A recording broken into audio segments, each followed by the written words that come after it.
사도행전 23장 11절부터 22절까지입니다. 우리 일어나서 다 같이 한 목소리로 같이 읽겠습니다. 시작. 그날 밤에 주께서 바울 곁에 서서 이르시되 담대하라. 네가 예루살렘에서 나의 일을 증언한 것 같이 로마에서도 증언하여야 하리라 하시니라. 바울을 죽이려는 관계 날이 새매 유대인들이 당을 지어 맹세하되 바울을 죽이기 전에는 먹지도 아니하고 마시지도 아니하겠다 하고 이같이 동맹한 자가 40여 명이었더라. 대제사장들과 장로들에게 가서 말하되 우리가 바울을 죽이기 전에는 아무것도 먹지 않기로 굳게 맹세하였으니 이제 너희는 그의 사실을 더 자세히 물어보려는 척하면서 공회와 함께 천부장에게 청하여 바울을 너희에게로 데리고 내려오게 하라. 우리는 그가 가까이 오기 전에 죽이기로 준비하였노라 하더니 바울의 생질이 그들이 매복하여 있다 함을 듣고 와서 영내에 들어가 바울에게 알린지라. 바울이 한 백부장을 청하여 이르되 이 청년을 천부장에게로 인도하라. 그에게 무슨 할 말이 있다 하니 천부장에게로 데리고 가서 이르되 죄수 바울이 나를 불러 이 청년이 당신께 할 말이 있다 하여 데리고 가기를 청하더이다 하며 천부장이 그의 손을 잡고 물러가서 조용히 묻되 내게 할 말이 무엇이냐. 대답하되 유대인들이 공모하기를 그들이 바울에 대하여 더 자세한 것을 묻기 함이라 하고 내일 그를 데리고 공의로 내려오기를 당신께 청하다 하였으니 당신은 그들의 청함을 따르지 마옵소서. 그들 중에서 바울을 죽이기 전에는 먹지도 않고 마시지도 않기로 맹세한 자 40여 명이 그를 죽이려고 숨어서 지금 다 준비하고 당신의 허락만 기다리다니. 이에 천부장이 청년을 보내며 경계하되 이 일을 내게 알렸다고 아무에게도 이르지 말라 하고. 아멘. 오늘도 은혜 받기를 원합니다. 주의 사랑으로 사랑합니다. 아멘. 앉으시기 바랍니다.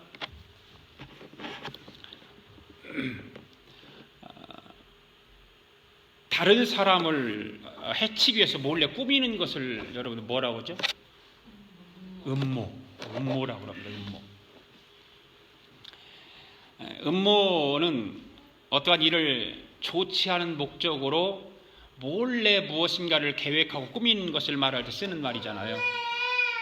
그런데 음모를 꾸미는 사람과 음모의 대상자는 사실이 밝혀질 때에, 그렇죠? 꾸미는 사람이 있어요. 어느 사람을 상대로 해서. 그런데 그것이 나중에 사실이 밝혀지게 되면 누가 손해를 보는지 알게 되죠. 결국에는 음모를 꾸민 사람이 손해를 보게 됩니다. 성경에도 보면 음모 때문에 고통받는 사람이 여러 명 나옵니다. 제일 먼저 창세기 37장에 보면 요셉이 형제들이 자기 동생 요셉을 죽이기 위해서 음모를 꾸몄습니다. 그런데 결국은 어떻게 됩니까? 요셉은 애굽의 총리가 되고 그의 형제들은 기근에 시달리는 신세가 되고 말죠.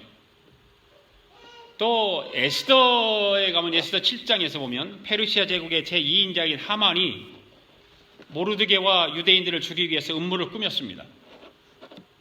그런데 결국 모르드게와 유대인들은 살았지만 하만 자신은 비참하게 죽음을 당합니다. 또한 다니엘서를 가서 보면 다니엘서도 마찬가지죠. 바벨론 제국의 총리들이 다니엘을 죽이기 위해서 음모를 꾸밉니다. 그런데 결국 다니엘은 살고 다니엘을 죽이려고 했던 그들은 처자식과 함께 모두가 사자굴에 던져져서 죽음을 맞게 됩니다. 신약 성경에 와서도 보면 가룟 유다를 우리는 들을 수가 있죠. 마태복음 27장에서 이 가룟 유다가 예수님을 배반하고 팔기 위해서 음모를 꾸밉니다. 그렇지만 결국 가룟 유다는 목매어 달아 죽임을 당했고 예수님은 죽었지만 부활하여 승리하셨습니다. 음모는 반드시 사실이 밝혀지고 마는 것입니다. 그것이 밝혀지지 않을 것 같고 숨겨질 것 같지만 언젠가는 음모는 밝혀지게 되어 있습니다. 그리고 음모를 꾸민 사람들은 반드시 자기 자신이 꾸민 그 음모에 자기가 휘말려서 결국 망하게 되는 것을 우리는 역사를 통해서 많이 보게 됩니다. 왜 그럴까요?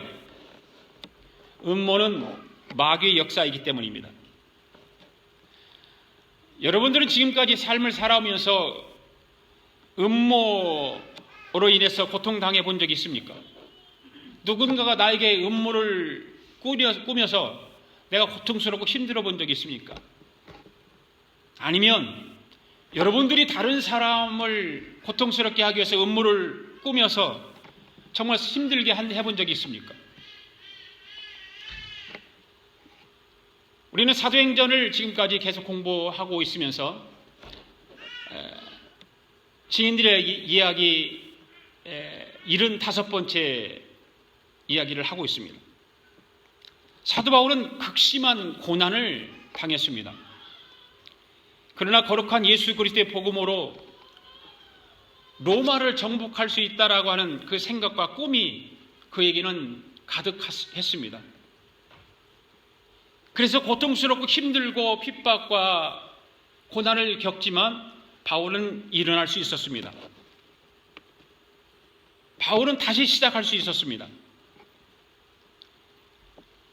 바울에게는 어떠한 어려움이 있고 어려운 일을 당해도 그 거룩한 복음에 대한 작은 씨와 그 하나님의 위로와 격려만 있으면 다시 일어설 수 있다고 하는 확실한 믿음이 그 안에는 있었습니다. 이사야 6장 13절에 보면 이런 말이 있죠. 우리 함께 같이 읽어볼까요? 시작.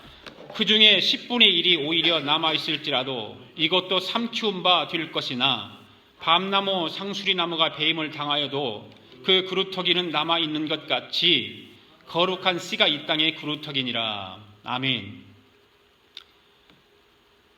때로는 우리가 인생을 살아가면서 이렇게 커다란 밤나무나 상수리나무와 같이 배임을 당할 때가 있죠.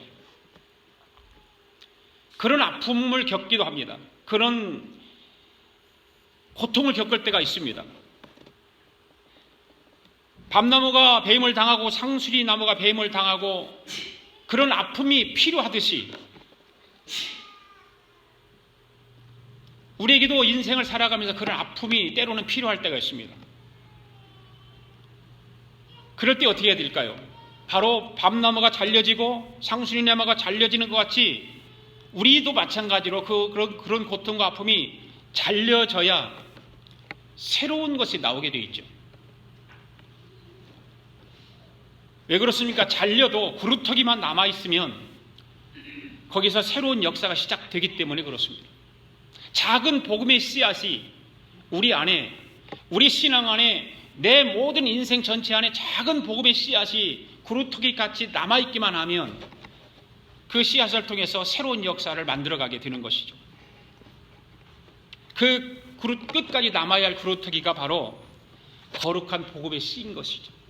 바울에게는 그런 거룩한 복음의 씨가, 구루터기와 같은 그 복음의 씨가 바울에게는 바울의 깊은 내면 속에, 신앙 속에, 생각 속에, 삶 속에 내재 있었습니다.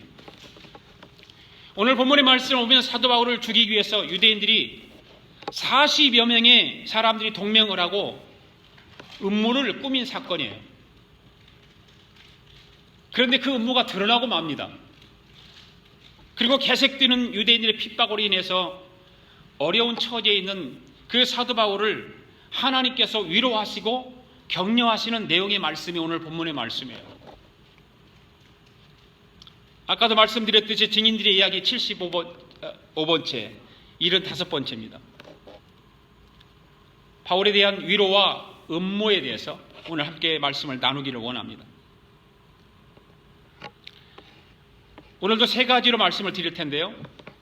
첫 번째로 사도 바울을 위로하시는 하나님 우리가 볼 수 있어요. 성령 하나님께서 사도 바울을 위로하세요. 11절 말씀 읽어볼까요? 시작.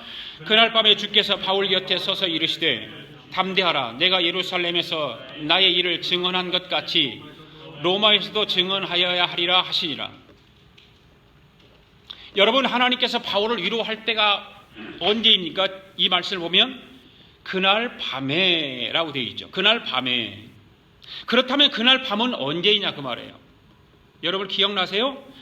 유대인들에게 폭행을 당하고 공의 앞에서 풀려나갔다가 또 구사일생으로 살아남아서 지금 어디에 머물고 있어요? 바울이 영문 안에, 감옥 안에 있어요. 감옥 안에 지금 거기에 머물고 있는 상황입니다. 그날 밤입니다. 그날 밤에 바울은 마음이 몹시도 위축되어 있었을 것이고 굉장히 힘들어 있었을 거예요. 지금 바울의 목표는 어디입니까? 로마예요. 그는 예루살렘에 왔다가 공의 앞에서 공의원들에게 잡혀서 영문 안에 갇혀 있는 것입니다. 그래서 심히 낙심되어 있을 것입니다. 왜 그렇습니까?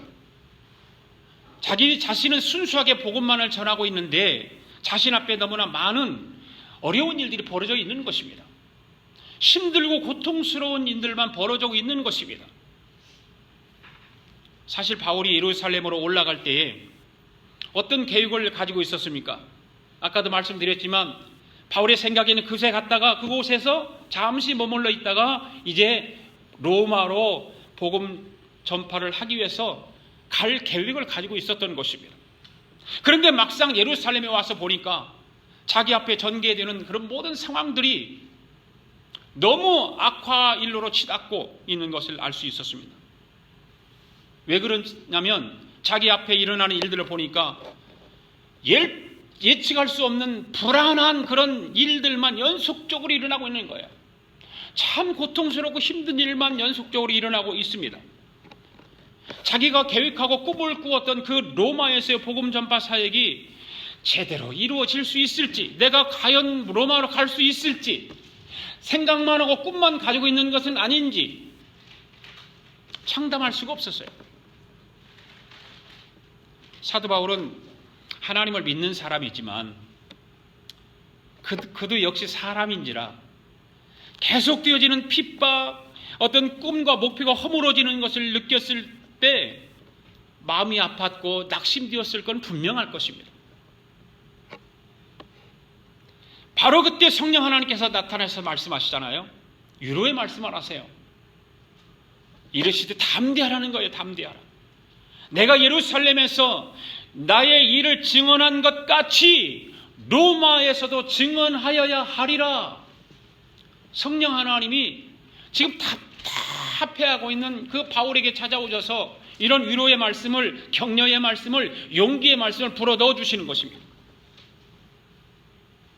성령 하나님께서는 바울이 아시아로 유럽으로 복음을 전파로 다니면서 이런 일을 겪을 때마다 여러 번 이런 말씀들을, 격려의 말씀을 해주셨어요. 우리가 공부했듯이 사도행전 16장 9절에 보면 아시아 복음 전파의 길이 막혀가지고 당황하고 있을 때에 성령 하나님께서 나타나셔서 어디로 가라고 그러죠? 유럽으로 가라고, 마게도냐로 가라고 성령 하나님께서 말씀하시잖아요. 그 환상을 보여줌으로써 새로운 복음 전파의 방향을 제시해 주시는 그 성령 하나님의 역사를 바울은 경험했습니다. 그리고 18장 9절에서도 아데네서 복음을 전파할 때에 실패했습니다. 그곳에서 그 무거운 마음으로 어떻게 합니까? 고린도에서 오잖아. 다시 아데네서 복음 전파하는 걸 실패하고 고린도로 와서 밤에 환상 가운데 성령 하나님이 또 나타나세요. 그리고 말씀하시고 위로하시고 용기를 심어주시는 내용이 바로 있었습니다. 그리고 오늘 본문에서 사도 바울이 힘들고 어려운 처지에 놓였을 때에 지금 공의원들에게 붙잡혀서 지금 감옥에 잡혀 있는데 성령 하나님께서 나타나셔서 곁에서 바울을 위로하고 바울을 용기를 주면서 말씀하고 있는 것입니다.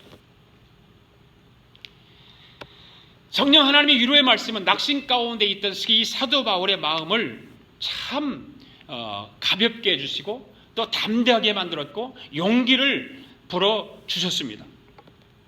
희미하게만 느껴졌던 마음속에는 뜨거운 열정이 있어서 로마로 가서 복음을 전파해야 되겠다고 하는 그런 뜨거운 열정이 있었지만 지금 상황은 이게 희미해가 보이는 거예요. 그런 희미하게 보이는 그 로마에 대한 그 열정, 복음 전파의 열정, 하나님의 역사로 인해서 성령 하나님이 나타나셔서 위로하시고 용기를 주시고 격려하시는 그 말씀을 통해서 다시 새롭게 다짐을 하게 되는 것입니다. 이 성령 하나님의 그 위로의 말씀 한마디가 바울에게는 엄청난 힘이 생긴 것입니다. 그렇습니다. 힘들고 낙심 가운데 있을 때 성령 하나님이 찾아와 주셔서 위로하시고 용기를 주시면 힘이 나는 것입니다. 할렐루야. 여러분들에게도 마찬가지일 것입니다. 여러분들이 신앙생활하다가 낙심되고 힘들고 뭔가 기운이 빠져있고 믿음이 식어지고 이러있을 때 내가 기도하는 가운데 성령 하나님께 나타나셔서 여러분에게 은혜의 말씀을, 용기의 말씀을, 담대한 그런 힘을 불어넣는 성령 하나님의 음성이 들려진다면 여러분 다시 일어서서 여러분에게 맡겨진 사명을 잘 감당하게 될 줄로 믿습니다. 환경이 어둡고 현실이 막막해도 성령 하나님의 그 위로의 말씀 한마디가 어두워져 가던 심령을 밝혀주는 것입니다. 힘들고 고통스러워하는 성도들에게 성령 하나님은 나타나셔서 힘이 되게 하는 말씀으로, 위로의 말씀으로 우리에게 들려주실 때에 우리는 새롭게 시작할 수 있고 새롭게 헌신할 수 있게 되는 것입니다. 바로 성령 하나님께서 사도 바울에게 들려주었던 담대하라고 하는 말씀은 바로 사도 바울에게 용기를 가지라, 낙심하지 말고 좌절하지 말고 네가 지금 너에게 처음 가지고 있던 그 마음 식지 않고 다시 용기를 가지고 그 마음을 가지라는 것입니다. 오늘 우리 교회 공동체 안에서 주님의 사명을 감당하는 데 있어서 무엇보다도 중요한 것은 담대한 것, 담대한 것. 할렐루야. 여러분들 담대하시기 바랍니다. 바로 용기가 있어야 되는 것입니다. 믿음이 있는데 담대함이 없으면 어떻게 될까요? 믿음이 있는데 용기가 없고 담대함이 없으면 소극적인 사람이 될 수밖에 없어요. 믿음은 있어요. 그런데 담대함이 없어요. 용기도 없어요. 그럼 소극적인 사람이 될 수밖에 없어요. 여러분들이 신앙생활하면서 주위의 친구들이나 성도들을 보면 알 수 있잖아요. 소극적인 믿음을 가진 사람은 하나님의 큰 일을 감당할 수 없습니다. 감당하지 못하는 거예요. 왜? 소극적이기 때문에. 그러나 담대한 믿음을 가진 사람은 주님의 일을 적극적으로 할 수 있을 뿐만 아니라 하나님의 큰 일도 잘 감당하게 되는 것입니다. 할렐루야. 바로 적극적인 사람과 소극적인 사람의 차이입니다. 그것은. 둘 다 믿음은 있긴 있지만 소극적인 사람은 큰 일을 감당할 수 없을 뿐만 아니라 소극적이기 때문에 자기가 하는 일에 대해서 보람을 느끼지 못하는 것입니다. 여러분이 하나님의 사역을 하는데 사기가 꺾이면 아무것도 하지 못하는 것입니다. 사기가 꺾여서 신앙생활하면 참 많이 있어요.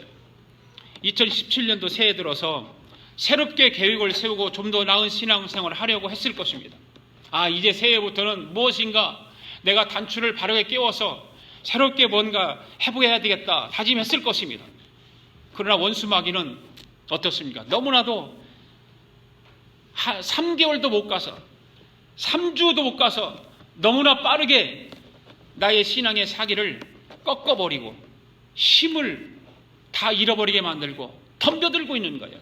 마귀는 그런 거예요. 마귀는 내가 하나님 앞에 다짐을 하고 내가 충성을 다하고 헌신을 다하고 새롭게 시작해보고자 하지만 마귀는 우리의 사기를 꺾어버리려고, 우리의 믿음을 꺾어버리려고, 우리의 신앙을 꺾어버리려고 덤벼드는 거예요.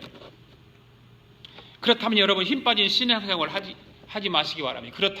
그렇다고 낙심하지 말고 나는 안 돼, 나는 어떤 계획을 하긴 했는데 너무 신앙이 믿음이 없나 봐, 그렇게 생각하지 마세요. 오늘 하나님 말씀 속에서 성령 하나님이 사도 바울에게 찾아와 주셔서 낙심하고 좌절하고 그 고통 가운데 있는 그곳에 하나님이 찾아와 주셔서 위로의 말씀을 하시던 그 성령 하나님이 오늘도 저와 여러분 곁에 찾아오셔서 위로해 주신다는 사실을 믿으시기 바랍니다. 그래서 성령 하나님은 담대하라고 말씀하시고 나서 뭐라고 말하죠? 예루살렘에서 나의 일을 증거한 것 같이 로마에서도 증거하여야 하리라, 이렇게 말씀하세요. 여러분 이 말씀을 잘 살펴보시기 바랍니다. 지금 주님께서 주신 말씀과 사도 바울이 지금 처한 현실이 맞습니까? 안 맞습니까? 너무 거리가 멀게 느껴지지 않습니까? 하나님, 성령 하나님은 예루살렘에서 나의 일을 한 것 같이 로마에서도 증거하여야 하리라고 말씀하시는데 지금 바울이 처한 상황은 감옥 안에 갇혀 있는 것입니다. 그것이 보이지 않는 것입니다. 감옥 안에 갇혀 있는데 어떻게 내가 꿈꾸었던 하나님께서 말씀해 주셨던 그 로마에 가서 복음을 전하라고 한단 말인가? 지금 바울이 처한 상황은 로마에 가서 복음 전파하는 사역을 포기해야 될 그런 상황입니다. 포기하지 않으면 안 되는 상황입니다. 그러나 성령 하나님께서 바울에게 찾아와 주셔서 말씀하시는 것은 로마에 가서 복음을 전파 사역을 할 수 있다라고 말씀하시는 거예요. 우리는 여기서 사도 바울의 믿음을 보게 되죠. 사도 바울은 성령 하나님의 말씀을 그대로 믿고 그대의 말씀을 대로 로마에 가서 복음 전파 사역을 하는 것을 우리는 알 수 있습니다. 여기서 우리는 중요한 교훈을 알게 됩니다. 내가 처한 현실이 아무리 암담하고 어려워도 성령 하나님이 역사하시면 이 어렵고 힘든 현실을 믿음으로 감당할 수 있다 그 말입니다.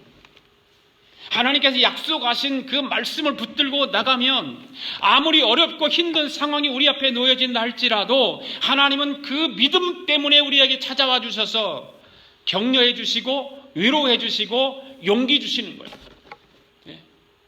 믿음이 중요한 게 그만큼. 목요일마다 우리는 창세기를 공부하면서 아브라함의 믿음에 대해서 지금 공부를 하고 있잖아요. 그 아브라함의 믿음을 통해서 어떤 환경도 어떤 어려움도 극복해 나가는 그 믿음 때문에 하나님이 역사하시고 하나님이 도우시고 갈등을 해결하게 만들고 모든 문제를 해결하게 만드는 그 아브라함의 믿음을 우리는 공부하고 있지 않습니까? 그만큼 믿음이 중요한 거예요.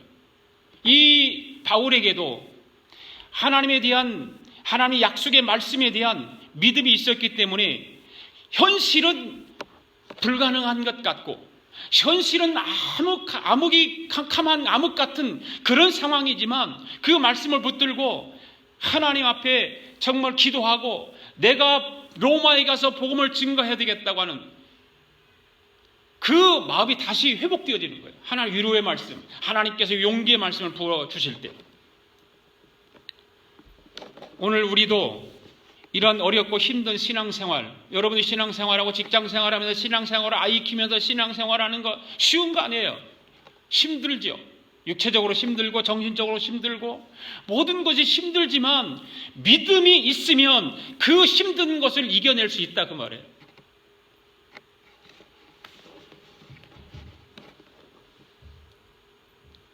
믿음이 있으면 어렵고 힘든 현실을 잘 믿음으로 감당할 수 있다는 것입니다. 그런 오늘도 하나님께서 여러분들에게 찾아와 주셔서 그런 힘들고 어려운 현실들을 믿음으로 감당할 때에 위로하시고 격려하시고 용기의 말씀을 주실 줄로 믿습니다. 두 번째로 무서운 음모를 꾸미는 유대인들이 등장하지요. 12절 13절 말씀 읽겠습니다. 시작. 날이 새며 유대인들이 당을 지어 맹세하되 바울을 죽이기 전에는 먹지도 아니하고 마치지도 아니하겠다 하고 이같이 동맹한 자가 40여 명이었더라. 아멘. 우리가 이미 말씀 들었던 것을 생각해 보면 유대인들은 성전에서 사도 바울을 만났을 때 이미 죽이려고 했습니다. 그런데 누가 개입을 하죠? 천부장이 개입을 하잖아요. 천부장이 개입을 합니다. 그래서 죽일 수가 없었습니다. 그래서 사내들인 공회 앞에 세워서 유죄를 입증하려고 했는데 유죄를 입증하지 못하고 오히려 유대인들 사이에 분열만 조장하게 만들었어요. 그래서 바울파, 게바파 이런 파들이 생기잖아요. 그리고 또 무슨 파가 뭐가 생깁니까? 바리새인파, 사두개인파 이것들이 분쟁이 생겼잖아요. 지난주에 말씀드렸듯이. 그래서 바울에 대한 극도의 적대감이 끌어오르기 시작한 것입니다. 그래서 정식 재판 과정을 통해서 사도 바울을 처형시킬 수 없다는 인식을 같이 하고 그래서 유대인들이 뭘 조직하냐면 암살 특공대를 조직해요. 그 암살 특공대가 몇 명이냐면 40명이에요. 오늘 본문에 나오잖아요. 40명의 암살 특공대를 조직합니다. 그들은 서로 모여서 맹세까지 합니다. 그들에게는 사도 바울을 처형하는 일이 그 어떤 일보다 중요하다고 여겼기 때문에 당을 짓고 그들끼리 모여서 맹세까지 하는 것입니다. 어떻게 맹세하고 있습니까? 오늘 본문에 보니까 사도 바울을 죽이기 전에는 먹지도 않고 마시지도 않겠다는 거예요. 그렇게 먹지도 않고 마시지도 않고 오직 사도 바울만 죽이기로 작정하는 것입니다. 여러분, 사람이 먹고 마시는 것이 얼마나 중요한 건데 먹고 마시는 거 빼놓으면 인생에 사는 것이 뭐 재미있겠어요. 그런데 이들은 그런 거 개의치 않고 먹고 마시지도 않고 오직 사도 바울을 죽이는 것에 혈안이 되어 있습니다. 40여 명의 결사대가 사도 바울을 한 사람을 죽이려는 일을 하는 것입니다. 그런데 이들은 그런 일을 엄청난 음모를 꾸미면서 사도 바울을 죽이기 위해서 하는 일들이 전혀 부끄럽게 생각하지 않습니다.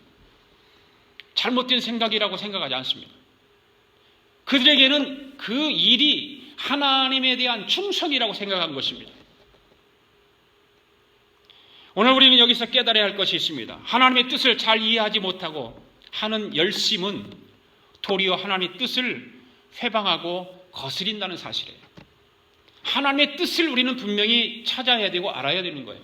그러려면 어떻게 할까요? 말씀 붙드는 것밖에 없어요. 말씀을 읽든지 듣든지, 말씀을 듣지 않고는 믿음이 자랄 수가 없고 믿음이 생길 수도 없어요. 여러분들이 아무리 모태신앙을 가졌고 여러분들이 성경을 많이 안다고 생각을 하지만 현재 여러분들이 신앙생활 상태가 잘하고 있는가 잘못하고 있는가 여러분들이 판단할 수 있어요. 여러분들이 내 스스로가 내 신앙에 대해서 판단할 수 있습니다. 하나님의 뜻을 내가 바로 알고 하나님의 뜻을 바로 정말 헤아려서 내가 지금 신앙생활하고 있는가. 이 40여 명의 특공대 유대인들은 자기들이 그 하는 일이 하나님의 뜻인 줄 생각하고 있는 거예요. 14절 15절 말씀 읽어보겠습니다. 시작. 대제사장들과 장로들에게 가서 말하되 우리가 바울을 죽이기 전에는 아무것도 먹지 않기로 굳게 맹세하였으니 이제 너희는 그 사실을 더 자세히 물어보려는 척하면서 공의와 함께 천부장에게 청하여 바울을 너희에게로 데리고 내려오게 하라. 우리는 그가 가까이 오기 전에 죽이기로 준비하였노라. 이 40여 명의 사람들이요 대제사장과 장로들을 찾아가서 자기들의 계획을 자세하게 이야기를 하고 있지 않습니까? 그리고 당신의 천부장에게 이야기해서 우리가 조사할 것이 있으니 그 사도 바울을 우리 공의 앞으로 보내달라는 거예요.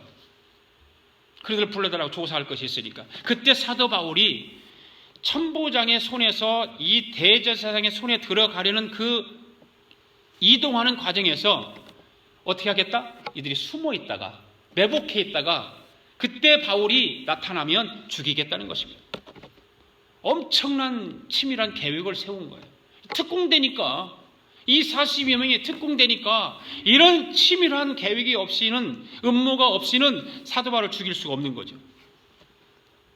그래서 그들이 맹세한 것과 치밀한 계획대로 사도 바울은 꼼짝없이 이제 죽임을 당할 수밖에 없는 거예요.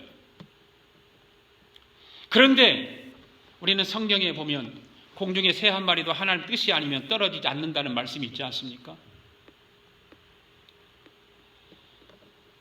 하물며 복음 전파 사역을 위해서 특별히 택함 받은 바울인데 하나님께서 그들의 음모대로 그냥 놔두겠느냐 그 말이에요.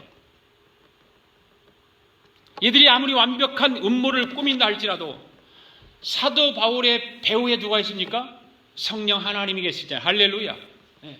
오늘 저와 여러분에게도 성령 하나님의 특별한 계획이 있으시기 때문에 사탄 원수 마귀들의 음모로부터 지켜주시고 보호해 주실 줄로 믿습니다.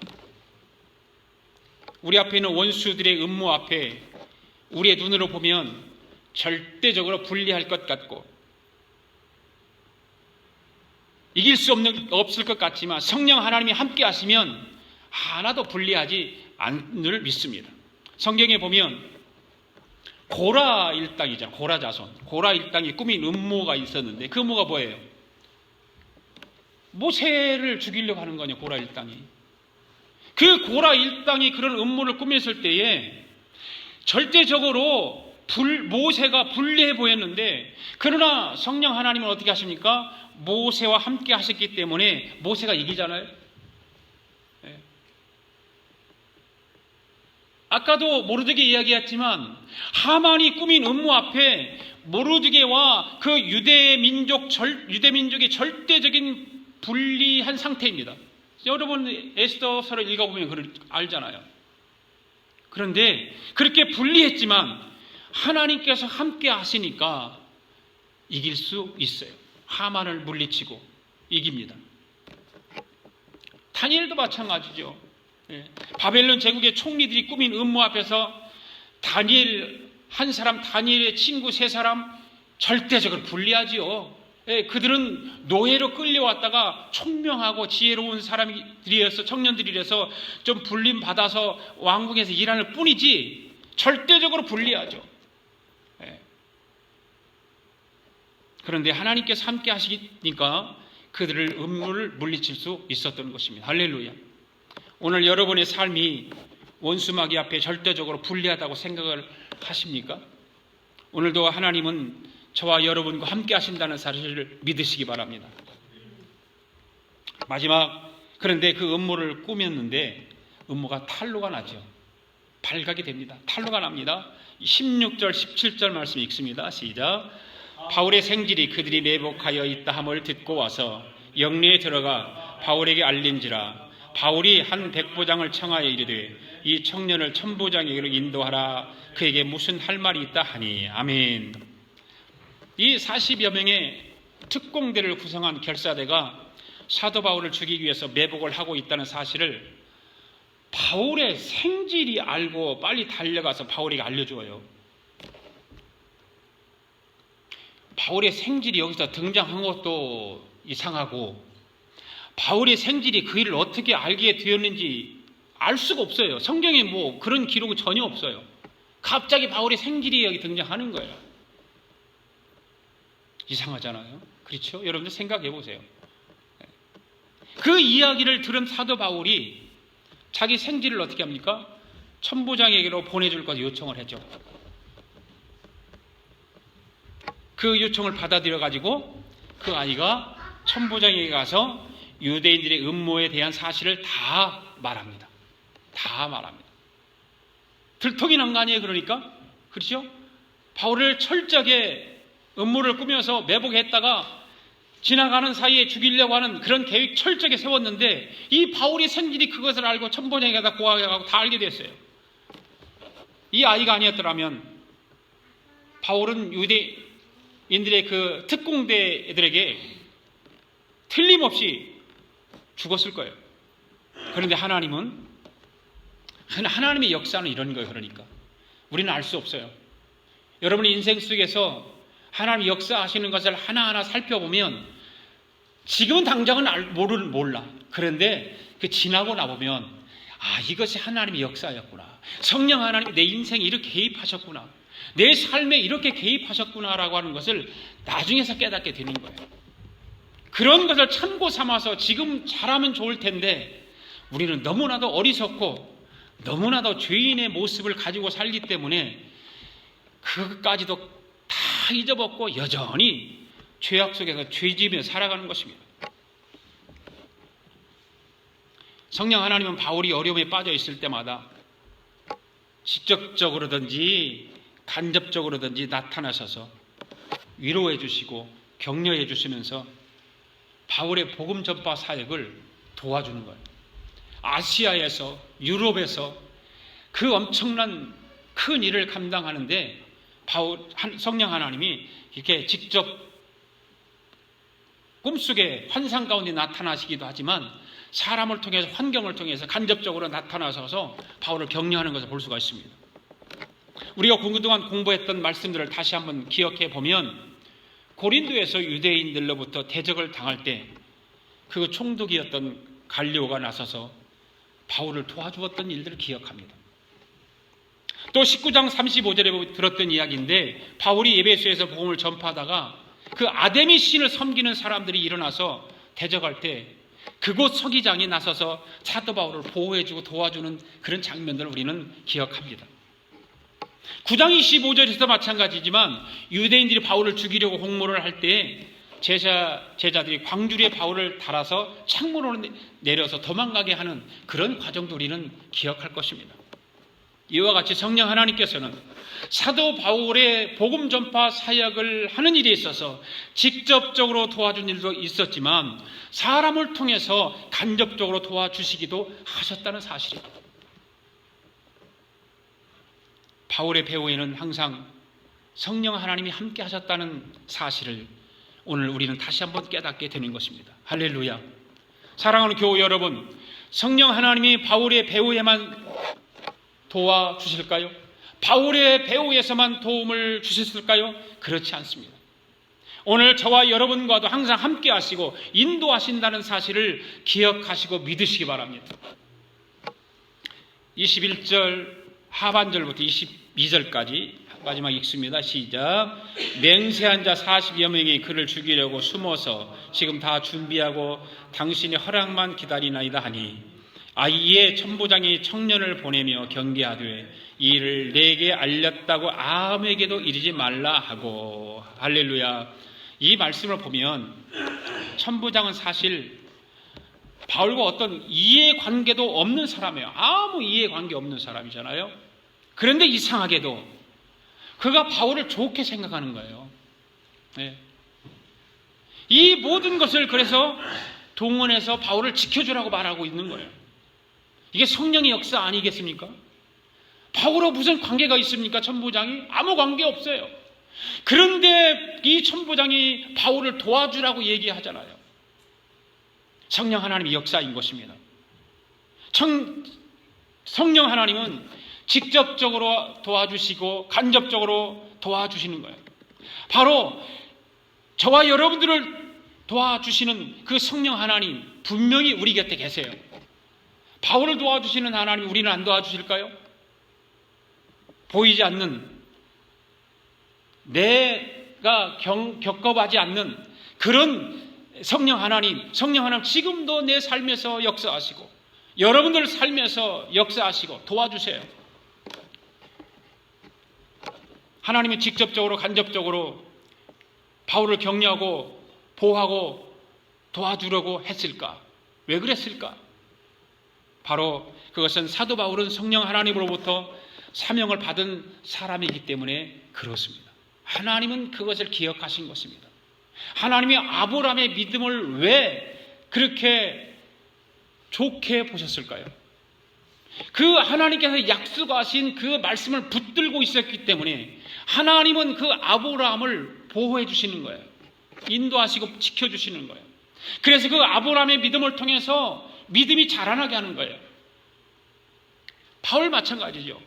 하나님으로부터 사명받은 사람이기 때문에 보이지 않게 보이게 직접적으로 간접적으로 그 바울의 복음 전파 사역을 하나님이 적극적으로 개입하셔서 도우시는 것입니다.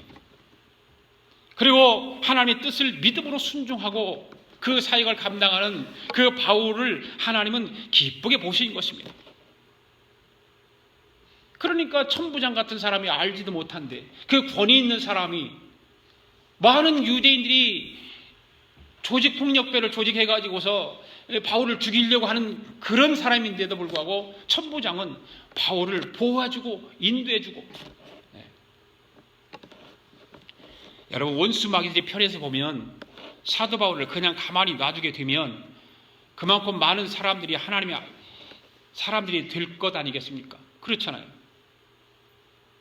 그러니까 사도 바울을 가만히 놔둘 수가 없는 거예요. 그러나 하나님 편에서 보면 사도 바울이 그만큼 복음 전파 사역을 위해서 큰 일을 감당할 사람이기 때문에 적극적으로 바울을 보호하고 계신다는 사실이죠. 네. 사랑하는 여러분, 사도 바울을 죽이려고 음모를 꾸미는 유대인들의 모습은 바로 오늘 우리를 미혹해 하면서 쓰러뜨리려고 하는 악한 원수 마귀의 모습과 똑같은 것입니다. 유대인들이 끈질기게 쫓아다니면서 사도 바울을 회방하고 죽이려고 했던 것처럼 오늘 원수 마귀는 저와 여러분의 신앙생활을 회방하면서 예배드리지 못하게 하고 기도하지 못하게 하고 시험 들게 만들고 말씀의 은혜를 받지 못하게 하고 원수 마귀는 항상 지금도 호시탐탐 우리를 노리고 있다는 사실이에요.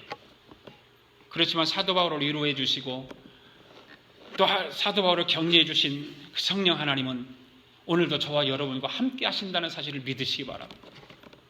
그럼에도 불구하고 성령 하나님은 나와 함께 해주시고 여러분과 함께 해주세요. 그분의 능력을 힘입어서 승리할 수 있는 교우들이 되기를 바랍니다. 오늘 말씀을 통해서 우리는 발견하는 한 가지 중요한 사실은 하나님께서는 바울의 위기에 개입하셨다는 거예요. 바울이 위기를 당할 때마다, 위기 앞에 있을 때마다 하나님은 바울 앞에 계셨어요. 그리고 생각지도 못하게 그 위기를 하나님께서 건져주시고 있다는 사실입니다. 지금 여러분 주변에 여러 가지 삶의 고통과 어떤 삶의 위기가 벌어지고 있는데 내가 모를 뿐이죠. 어떤 일이 내 앞에 일어나고 있는지, 내 가정과 내 삶에, 내 직장에 어떤 일이 일어나고 있는지 나는 알 수 없습니다. 그런데 하나님께서는 미리 그것들을 막아주시기 때문에 오늘 여기까지 오게 된 줄로 믿습니다. 우리도 모를 위기가 있었는데 하나님께서 그때마다 막아주시고 보호해 주신 것입니다. 교통사고 날 일이 얼마나 많이 있었고 죽을 일이 얼마나 많이 있었겠습니까? 그런데 하나님께서 그때마다 지켜주시고 보호해 주셔서 저와 여러분과 여기까지 있다는 사실입니다. 이 한 주간을 살아가는 동안 여전히 원수 마귀로부터 사방으로 우겨쌈을 당하고 낙담할 일이 있을지라도 믿음으로 담대하고 용기 있게 복음의 증인이 되어 살아가는 저와 여러분들 되기를 바랍니다. 부르면 분명히 성령 하나님은 저와 여러분을 지켜주실 것을 믿습니다. 할렐루야. 기도하겠습니다. 하나님 아버지 감사합니다. 바울에게 성령 하나님의 위로의 말씀도 있었지만 유대인들의 음모로 인해 고통 가운데 있었음을 우리는 보았습니다. 그렇지만 성령 하나님의 거룩한 복음 사역을 위해 헌신을 다하는 바울을 성령 하나님은 도우시고 담대하라고 하는 말씀을 하시는 그 성령님은 유대인들의 음모를 들통나게 만들어서 사도 바울의 용기를 불어넣어 주시는 그 성령 하나님의 능력과 역사를 보았습니다. 오늘 우리에게도 성령 하나님의 도우심과 역사하심을 체험하며 2017년도를 다시 한번 힘을 다하고 뜻을 다하여 용기를 가지고 증인의 삶을 살아가는 우리 아가페 교회의 공동체가 되게 하여 주시옵소서. 원수마귀로 하여금 우겨쌈을 당하는 일이 있어도 믿음을 가지고 담대하게 복음 전파 사명을 감당하며 이 한 주간도 살아가는 우리 모두가 되게 하여 주시옵소서. 감사드리며 예수님의 이름으로 기도드립니다. 아멘.